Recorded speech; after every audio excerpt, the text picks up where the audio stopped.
Dear friends, आज हम ninth maths के पहले अध्याय पे चलेंगे और पहला अध्याय हमारे पास है संख्या पद्धति। जैसे कि आपको चैप्टर का नाम दिख रहा है संख्या पद्धति, यानी कि दो चीजें इसमें, एक संख्या और एक पद्धति। इसका मतलब ये हुआ कि इस टॉपिक के अंदर हम जो है, इस चैप्टर के अंदर हम जो है, जो यानी कि पद्धति मतलब क्या होता है, एक प्रकार का सिस्टम। सिस्टम मतलब क्या होता है, जहां पर जो है एक जगह चीजें जो है रहती हैं। अब संख्या पद्धति की बात हो रही है तो इस सिस्टम में क्या होगा, इस सिस्टम में हमारे पास जो है एक से अधिक प्रकार की संख्याएं होंगी। अब बात ये आती है कि संख्या हम किसे कहते हैं।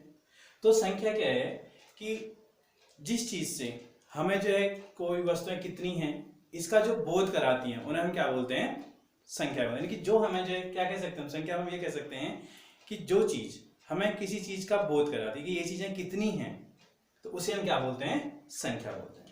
अब बात ये आती है कि संख्या के प्रकार। तो मूलतः हमारे पास जो संख्याएं होती हैं वह संख्या हमारे पास 5 प्रकार की होती हैं।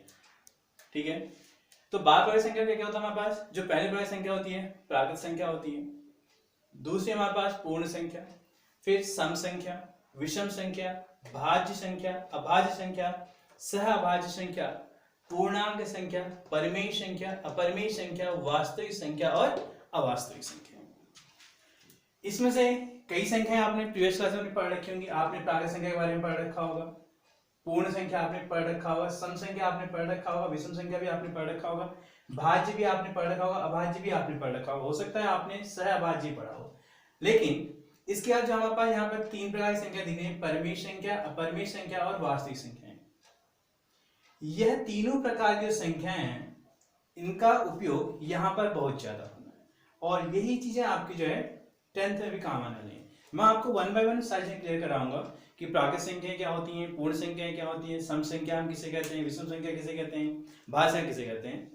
तो पहले हम बात करते हैं प्राकृत संख्या की। तो प्राकृत संख्या ऐसी संख्याएं होती हैं जिनका प्रयोग हम जो है गणना के लिए करते हैं कि हमें अगर कहीं पर गिनना है कि ये जो वस्तुएं हैं वह कितनी है संख्या में, तो उनको गिनने के लिए हम जो संख्याओं का यूज करते हैं, प्रयोग करते हैं, उसको क्या बोलते हैं हम, प्राकृत संख्या, नेचुरल नंबर। ठीक है, प्राकृत संख्या मतलब इनका यूज क्या के लिए होता है, गणना के लिए। गणना के लिए जिन संख्याओं का प्रयोग करते हैं उसको हम क्या बोलते हैं, प्राकृत संख्या बोलते हैं। अब बात आती है पूर्ण संख्या। पूर्ण संख्या किसे बोलेंगे, मैं परिभाषाएं बोल रहा हूं, आप चाहे तो इनको नोट करके लिख भी सकते हैं। ठीक, तो प्राकृत संख्या मैंने क्या कहा, ऐसी संख्याएं जिनका उपयोग जो है गणना के लिए करते हैं। कई संख्याएं कहलाती हैं प्राकृत संख्या कहलाती हैं, जैसे 1 2 3 4, कहां से लेंगे, अनंत चलते रहेंगे। ठीक है, प्राकृत संख्या में कोई सीमा नहीं होती है। ठीक है, अगर आपसे पूछा जाए कि सबसे छोटी प्राकृत संख्या कितनी होती है, आप क्या बोलोगे, सबसे छोटी प्राकृत संख्या जो है 1 होती है। लेकिन अगर किसी ने आपसे पूछा कि सबसे बड़ी प्राकृत संख्या कितनी होती है, तो आप बता नहीं पाएंगे सबसे बड़ी प्राकृत संख्या कितनी होती है। आप कंडीशन में क्या कहेंगे, अनंत बोल देंगे। ठीक है, अब बात आती है पूर्ण संख्या। पूर्ण संख्या क्या होती है, अगर हम प्राकृत संख्याओं के साथ में अगर जीरो को भी सम्मिलित करते हैं, यानी कि जीरो और जो प्राकृत संख्याएं हैं, जीरो तथा प्राकृत संख्याएं जो हैं, इनका जो सम्मिलित रूप होगा उसको क्या बोलेंगे हम, पूर्ण संख्या। ठीक है, यानी कि जीरो के साथ अगर हमने प्राकृत संख्या ले दिया, ये कह सकते हैं प्राकृत संख्या के साथ अगर हमने जीरो को भी इंक्लूड कर दिया तो वो संख्या बन जाएगी, क्या बन जाएंगी, पूर्ण संख्या बन जाएगी। ठीक, अब अगली आती है सम संख्या। सम संख्या क्या होती है, ऐसी संख्याएं जिनमें जो है 2 का भाग पूरी बार चले जाए, यानी कि शेष पर में कुछ ना बचे, तो उसको क्या बोलेंगे हम, सम संख्या बोलेंगे। विषम संख्या क्या होगी, जिसमें 2 का भाग जो है नहीं जाएगा, 2 का भाग जिनमें नहीं जाएगा, पूरी बार नहीं जाएगा, नहीं कहीं ना कहीं शेष बचेगा, तो उसको क्या बोलेंगे हम, विषम संख्या बोल देंगे। उसके बाद है भाज्य संख्या। अब भाज्य संख्या क्या होती है, भाज्य संख्या ऐसी संख्याएं होती हैं जिनमें 1 का भाग भी जाएगा, स्वयं का भाग भी जाएगा और उसके अलावा अन्य किसी संख्या का भाग भी चला जाए, तो उस संख्या को क्या बोलेंगे हम, भाज्य संख्या। यानी क्या बोल सकते हैं, जिस संख्या में स्वयं व 1 के अतिरिक्त, क्या कहेंगे आप, स्वयं व 1 के अतिरिक्त, 1 के अतिरिक्त अन्य किसी संख्या का, अन्य किसी संख्या का भाग जाए, वह संख्या कैसी संख्या कहलाएगी, भाज्य संख्या कहलाएगी।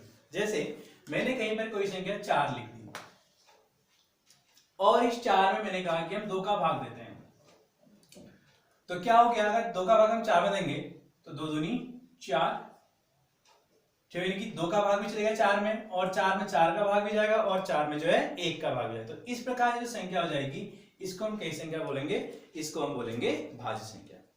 अब बात आई अभाज्य संख्या की, यही बहुत इंपॉर्टेंट है, अभाज्य संख्या आपको पता होनी चाहिए। अभाज्य संख्या क्या होती है, ऐसी संख्याएं जिनमें एक व स्वयं के अतिरिक्त अन्य किसी संख्या का भाग न जाए, एक का भाग जाएगा और स्वयं का, एक व स्वयं के अलावा अन्य किसी संख्या का भाग न जाए, उसे क्या बोलेंगे हम, अभाज्य। तो भाज्य क्या थी, भाज्य में जो क्या होगा, एक व स्वयं के अतिरिक्त, एक व स्वयं का तो जाएगा ही जाएगा, उसके अलावा अन्य किसी और संख्या का भाग चला जाए तो उसको क्या बोलेंगे हम, भाज्य संख्या।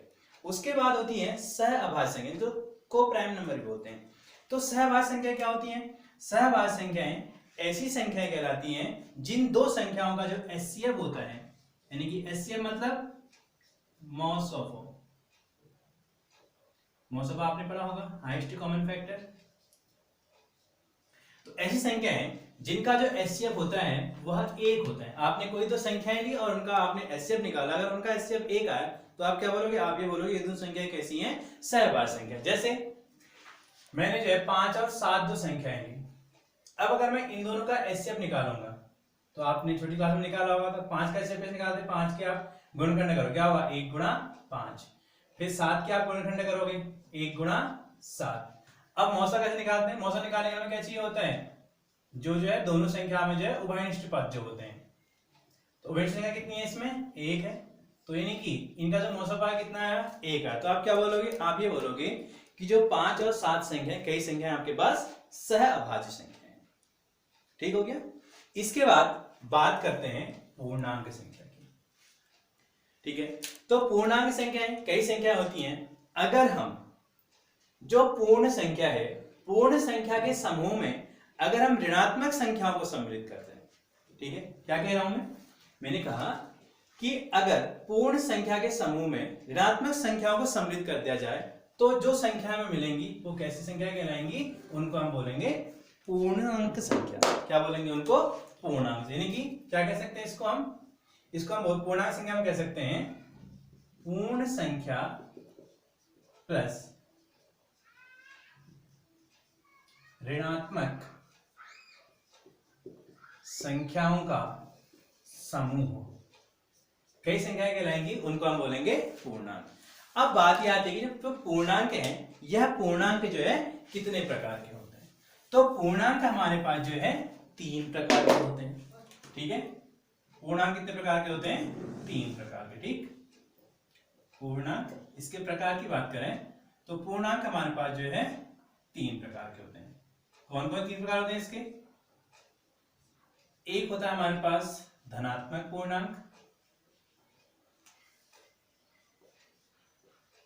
और दूसरा होता है हमारे पास ऋणात्मक पूर्णांक, और तीसरा जो पूर्णांक होता है उसको बोलते हैं हम उदासीन पूर्णांक। यानी कि ऐसी संख्या जिसके आगे धन और ऋण किसी चीज का चिन्ह नहीं होता, उसको क्या बोलेंगे, उदासीन पूर्णांक। तो उदासीन पूर्णांक कौन सा होता है, शून्य को हम क्या बोलते हैं, उदासीन पूर्णांक बोलते हैं। ठीक हो गया।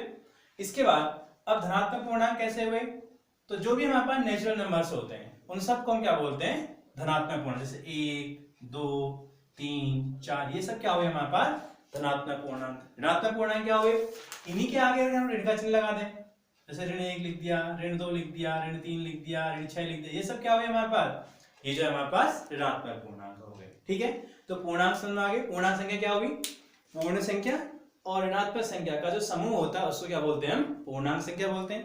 पूर्णांक संख्या कितने प्रकार की होती है, जो पूर्णांक संख्या होती है हमारे पास जो है 3 प्रकार की होती है, धनात्मक पूर्णांक, ऋणात्मक पूर्णांक और उदासीन पूर्णांक। तो शून्य क्या है हमारे पास, उदासीन पूर्णांक। ठीक, अब इसके बाद हम बात करते हैं परिमेय संख्याओं की। तो परिमेय संख्याओं में मैं जाऊं उससे पहले आपको जो है मैं एक चीज और बताना चाहूंगा, वो चीज हमारे पास आएगी दशमलव प्रसार।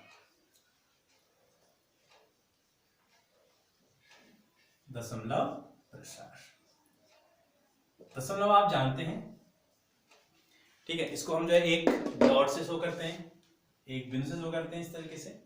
ठीक है, तो अब बात हो रही है आपके पास परिमेय संकेत, तो परिमेय संकेत पहले मैंने कहा आपको बताऊंगा दशमलव प्रसार। दशमलव प्रसार क्या होता है कि जब हम किसी संख्या को किसी संख्या से भाग देते हैं और भाग देते देते जब हम अगर भागफल में अगर दशमलव का प्रयोग कर लेते हैं और उसके बाद हमारे पास जो भाग देने की जो प्रक्रिया होती है तो वो सब हमारे पास किस में आती है, दशमलव प्रसार में। यानी कि भागफल में दशमलव आने के बाद जो भाग देने की प्रक्रिया है तो उस सारी प्रोसेस को हम क्या बोलते हैं, दशमलव प्रसार बोलते हैं। अब यह जो दशमलव प्रसार है यह हमारे पास जो है दो प्रकार का होता है। एक दशमलव प्रसार होता है शांत और दूसरा होता है अशांत। ठीक हो गया, एक होता है शांत, दूसरा होता है अशांत। अब शांत आप नाम से ही जान रहे होगे, यानी कि आपने दशमलव लग गया, दशमलव प्रसार तो हो रहा है। दशमलव प्रसार हो रहा है मतलब आपने जैसे मतलब मैं कुछ दो संख्या लिखता हूं, एक मैंने लिखी 5/2 और एक मैंने लिख दी 10/3। ठीक है, अब आप देखिए ये 2/5 है तो मैंने 2 का भाग 5 में दिया, 2 दूनी 4 हुआ, 1 बचा, दशमलव लग गया है तो आप क्या करोगे, 0 आएगा और 2 पंचे 10 और ये शांत हो गया, मतलब यानी कि इसका शेषफल 0 आ गया तो क्या हो गया, वो शांत। ठीक है, अब यहां देखिए मैंने 3 का भाग 10 में दिया, 3 3 9, 1 बचा, दशमलव लग गया 0, फिर 3 3 9, 1 आ जाएगा। क्योंकि दशमलव पहले लगा हुआ है इसलिए 1 0 उतारने की आपको परमिशन है। 1 0 आप जो है जब तक मर्जी तब तक आप उतार सकते हैं। 0 फिर 3 से कितना आएगा 9, फिर 1 बचेगा, फिर आप क्या करेंगे, फिर 0 उतारेंगे, फिर 3 3 9। यानी कि ये एक ऐसी प्रक्रिया है जिसमें आप कितना ही भाग दे दें आपका एक जो है बचते रहना है। तो आप क्या देख रहे हैं, आप ये देख रहे हैं कि यानी कि इसमें 0 नहीं आ रहा, यानी कि एक प्रकार की अशांत प्रक्रिया है। तो आप क्या बोलोगे, आप ये बोलोगे जब आपके पास इस तरह की संख्या हो, यानी कि आपने भाग दिया, दशमलव आ गया, देखिए यहां से आपका दशमलव आना मतलब क्या हुआ, आपका दशमलव प्रसार शुरू हो जा रहा है। दशमलव लग गया, दशमलव प्रसार की प्रक्रिया हुई और कुछ भाग देने के बाद आपको जो शेषफल क्या मिल गया वो जो है 0 में। तो आप बोलोगे यह ऐसी संख्या है जिसका दशमलव प्रसार कैसा है, शांत है। कैसा है, शांत है। दूसरे में क्या हुआ, या आपने भाग दिया, भाग आपके पास जाता रहा, यानी कि अंक आपके पास जो बचते रह रहा है, शेषफल आपको नहीं मिल रहा है। आप कितना ही लंबा भाग दे देंगे लेकिन भाग जाते रहेगा। तो आप क्या बोलोगे, इसका दशमलव प्रसार है वो कैसा है, अशांत है। दोबारा समझ में आ गई आपको, दशमलव प्रसार भी समझ में आ गया। और दशमलव प्रसार शांत होने का मतलब क्या हुआ, दशमलव प्रसार के अशांत होने का मतलब क्या हुआ, ये दोनों बातें आपकी समझ में आ गई। ठीक है, अब यहाँ पर शांत का तो कोई प्रकार नहीं होता, लेकिन जो दशमलव प्रसार अशांत है इसके फिर से दो प्रकार होते हैं।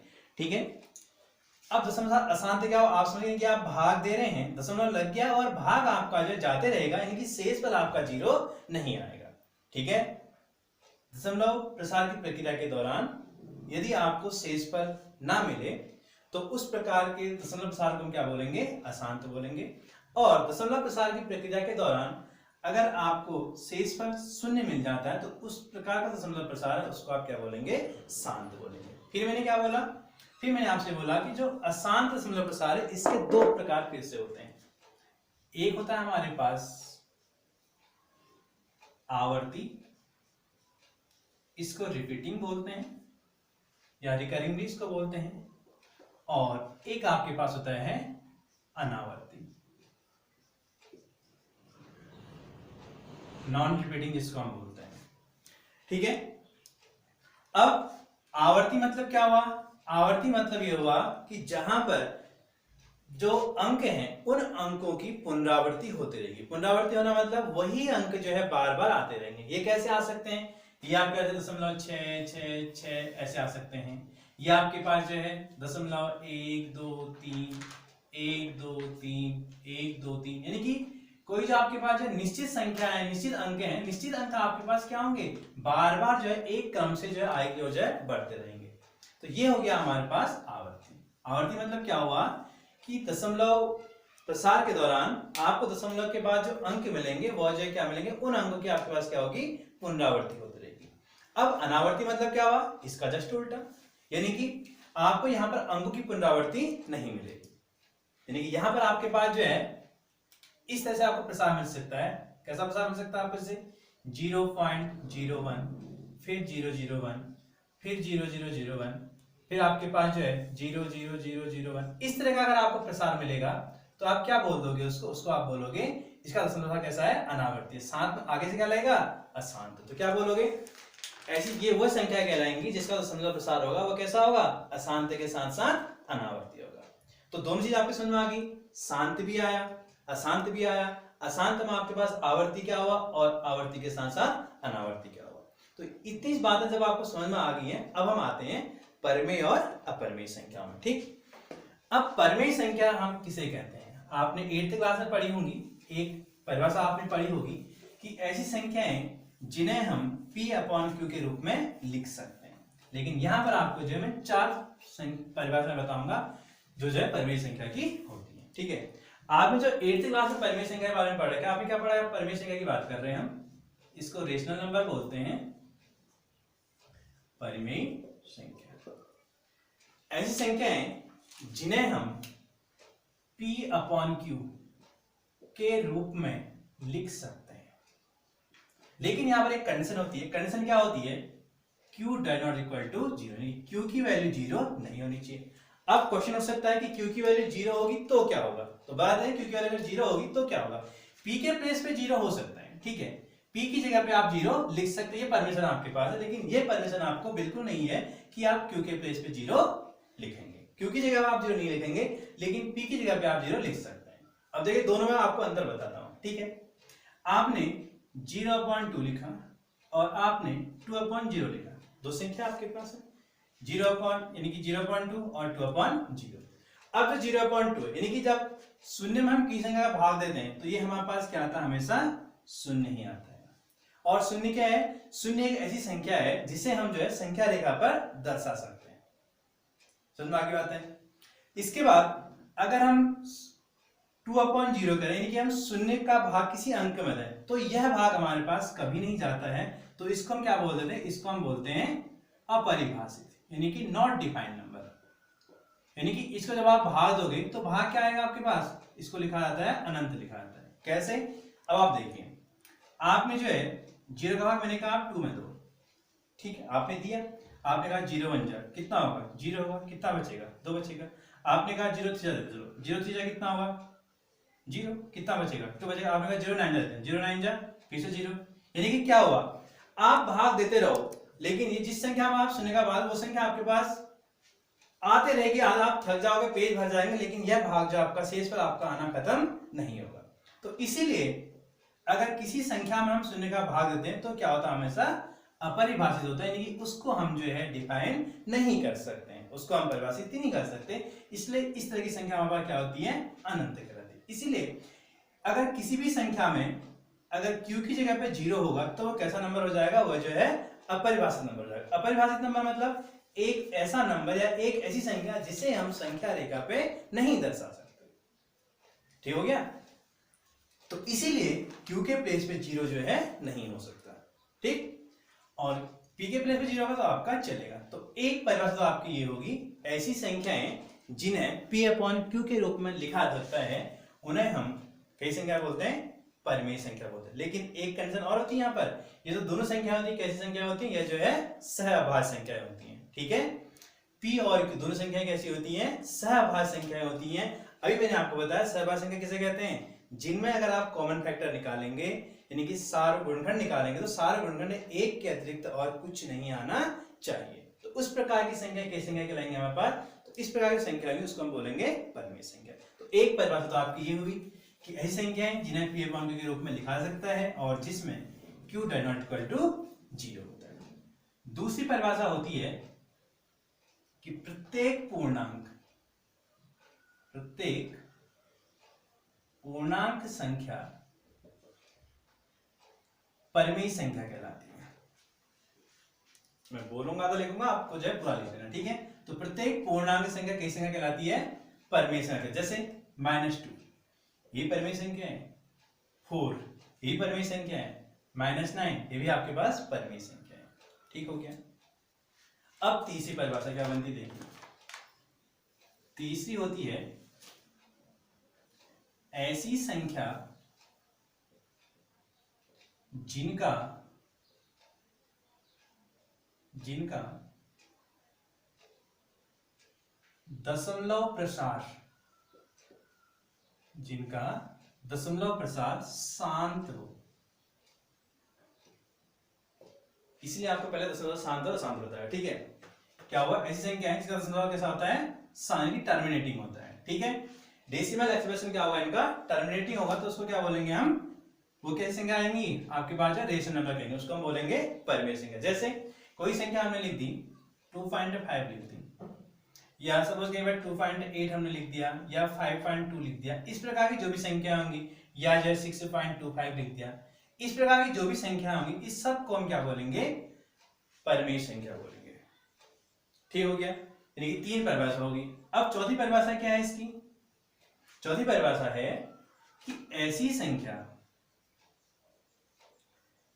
संख्या जिसका दशमलव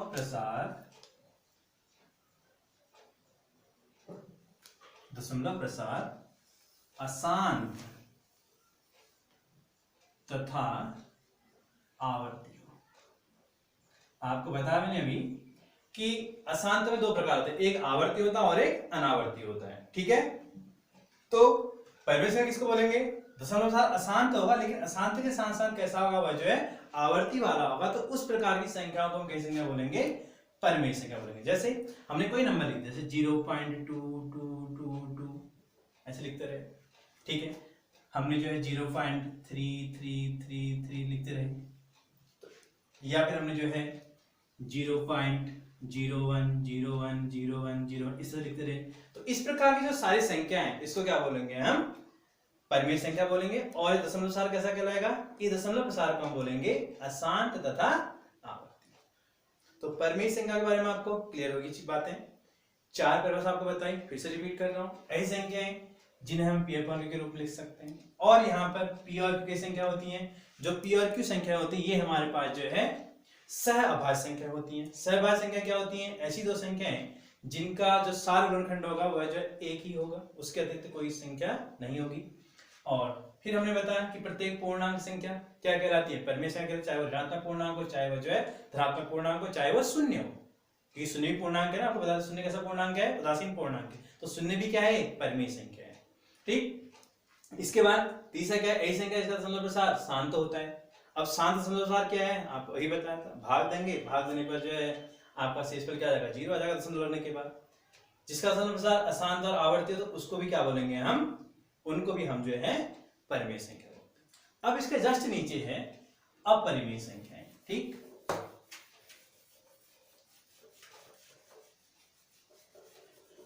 अब बात करते हैं हम अपरिमेय संख्या पे।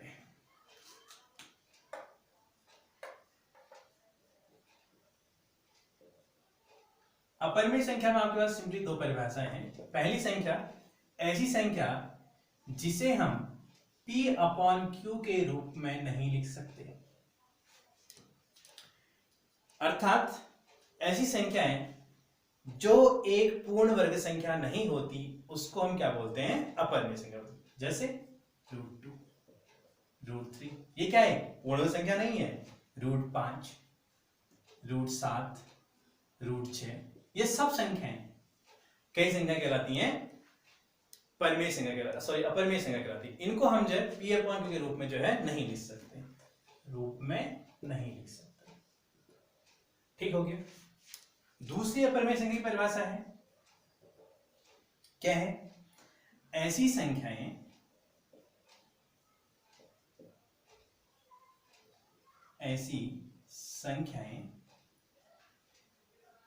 जिनका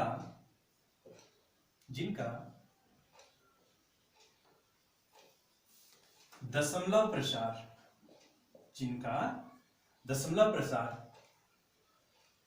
अशांत तथा अनावर्ती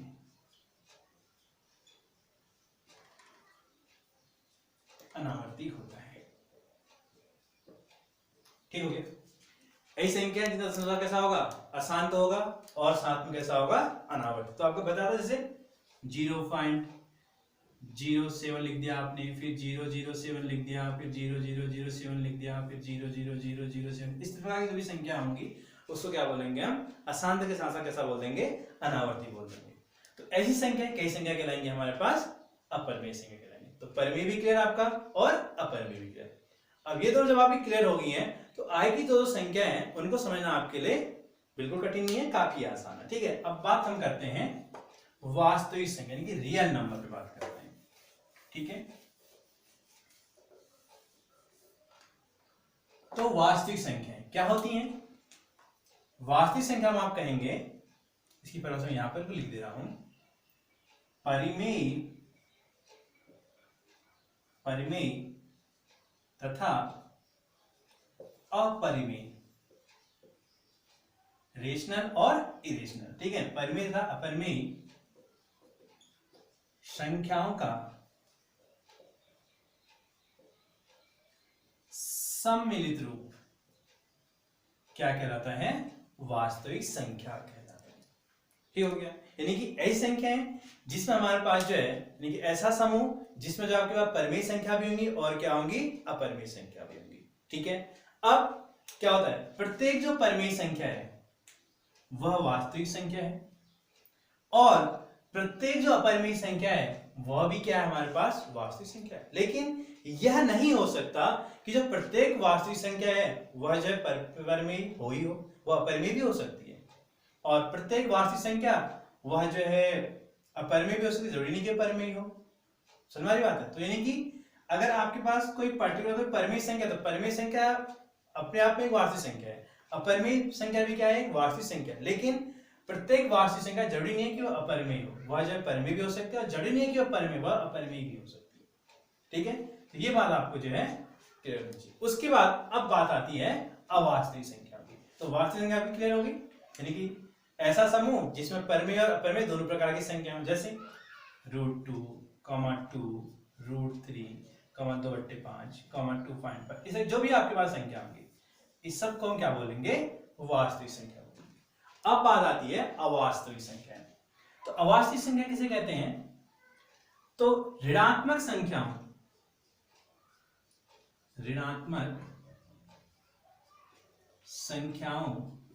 का वर्गमूल। अगर आपने ऋणात्मक संख्या ली और उनका वर्गमूल निकालना चाहा तो ये क्या होती है, ऋणात्मक संख्याओं का वर्गमूल, ऋणात्मक संख्याओं का वर्गमूल अवास्तविक संख्या कहलाता है।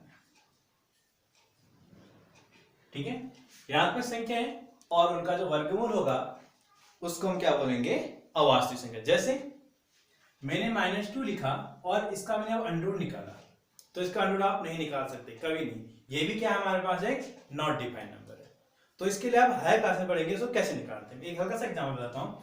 इसको हम निकालते हैं इस तरीके से, जो -2 है, इस -2 को हम क्या लिखेंगे, इस -2 को हम लिखते हैं 2 × -1, और आगे जब हम चलते हैं तो -1 बराबर हमारे पास आता है i², यानी कि i² को क्या बोलते हैं, -1। ठीक है, ये आयोटा बोलते हैं इसको। ठीक है, i² क्या बोलते हैं हम, -1। तो क्या हो जाएगा हमारे पास, ये जो संख्या बन जाएगी हमारे पास, ये बन जाएगी 2 × i²। ये आपका बनता है √2 × i। तो जब i लग गया तो यानी कि इमेजिनरी संख्या, इसको बोलते हैं काल्पनिक संख्या। यह बोल सकते हैं कि जो प्रत्येक काल्पनिक संख्या होती है उसको हम क्या बोलते हैं, अवास्तविक संख्या बोलते हैं। काल्पनिक संख्या को ही क्या बोलते हैं हम, अवास्तविक संख्या बोलते हैं। या दूसरा ये बोल सकते हैं कि ऋणात्मक संख्या का जो वर्गमूल होता है उसको हम क्या बोलते हैं, अवास्तविक संख्या बोलते हैं। ठीक है, यानी कि आपकी ये छोटी छोटी चीजें हैं ये आपकी क्लियर होगी होंगी। इसमें आपको जो है परिमेय, अपरिमेय और वास्तविक, इन तीनों पे आपने ज्यादा ध्यान देना है, और उसके साथ साथ पूर्णांक संख्या और आपके पास जो है जो अभाज्य संख्या है उस पर भी आपने थोड़ा सा फोकस करना है।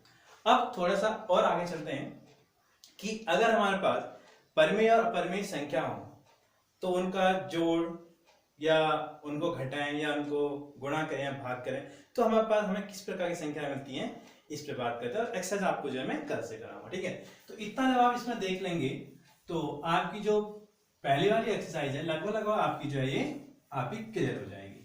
इतना आप जो है आज इसको जो आप अच्छे से रिवीजन कीजिए, ना आने पर आप जो है बताइए, ठीक। अब बात करते हैं परिमेय तथा अपरिमेय संख्याओं के मध्य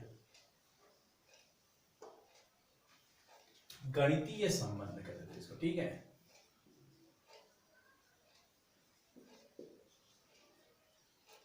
गणितीय संबंध मतलब संक्रियाओं के आधार पर,